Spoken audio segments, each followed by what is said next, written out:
Well, good morning, Southeast Arkansas. We've let a week slip by. We were in revival at Holly Springs Church last week, so I just really didn't have time to put anything together every day because, I was down at the church house every night.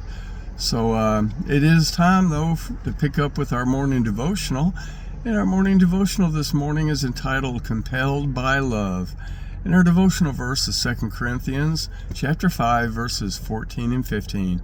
For the love of Christ controls us, because we have concluded that one has died for all, therefore all have died. And he died for all, that those who live might no longer live for themselves, but for him who for their sake died and was raised. That raises a question, who do we look for in our lives for an example of proper living? I can remember when I was a boy, the United States space program was at its apex, and astronauts were the men that I looked to. Astronauts were huge.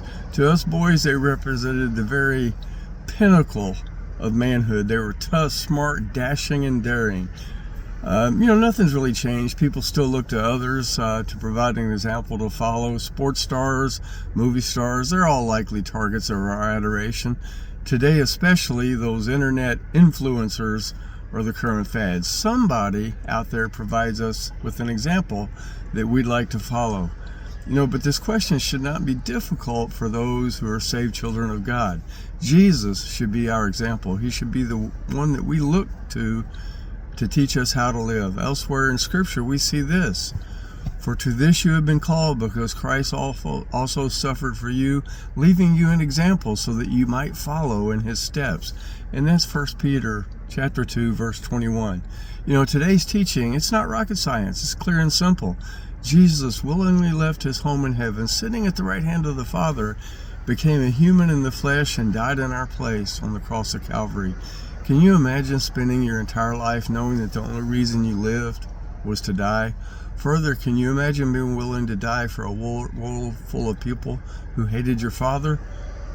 Friends, that's exactly what Jesus did for us. Me, you, and every person who has ever lived, lives now, or will live in the future. So what's the point of this for us? I promise that there's a lot more to this than us simply getting our ticket to heaven punched. That's a great benefit to us, but it's not the point of our salvation. We're saved not for ourselves, but for the honor and glory of God. Friends, if Jesus has saved you, you have died. That is, you have died to your sin.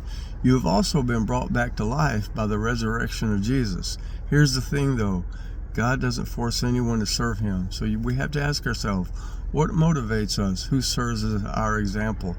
If Jesus has saved you by his death, that should be your motivation and your example.